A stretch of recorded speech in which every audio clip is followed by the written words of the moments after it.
بسم اللہ الرحمن الرحیم۔ السلام علیکم۔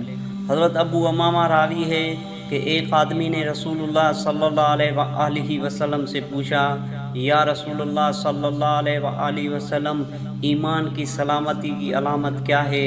آپ صلی اللہ علیہ وآلہ وسلم نے فرمایا، جب تمہاری نیکی تمہیں بھلی لگے اور تمہاری برائی تمہیں بری لگے تو سمجھو کہ تم پکے مومن ہو۔ پھر اس آدمی نے پوچھا، یا رسول اللہ، گناہ کی علامت کیا ہے؟ حضور صلی اللہ علیہ وآلہ وسلم نے فرمایا، جب کوئی بات تمہارے دل میں کھٹک اور تردد پیدا کرے تو سمجھو کہ وہ گناہ ہے، لہذا اس کو چھوڑ دو۔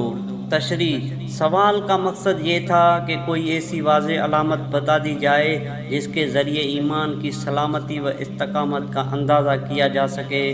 چنانچہ آپ صلی اللہ علیہ وآلہ وسلم نے فرمایا کہ اگر تم اپنے اندر یہ کیفیت پاؤ کہ جب کوئی اچھا کام کرتے ہو تو تمہارا قلب و دماغ اس کام کی بھلائی کو خود محسوس کرتا ہے اور ایک خاص قسم کی طمانینت اور آسودگی پاتا ہے، احساس و شعور کی دنیا اللہ کی طرف سے نیکی کی توفیق اور مدد پانے پر فراں و شاداں، اور رب کریم کی خوشندی و قربت کی طلبگاری و امیدواری سے مأمور ہو جاتی ہے، یا یہ کہ جب بتقاضے بشریت تم سے کوئی ایسا فعل صادر ہو جاتا ہے جو واضح طور پر گناہ و معصیت کا کام سمجھا جاتا ہے تو فوراً تمہارا دل اللہ کے خوف سے بھر جاتا ہے اور پروردگار کی ناراضگی کا احساس کر کے شرمسار و نادم ہو جانا، تو تم سمجھ لو کہ ایمان تمہارے دل و دماغ میں رچ بس گیا ہے اور تم پکے مومن ہو گئے۔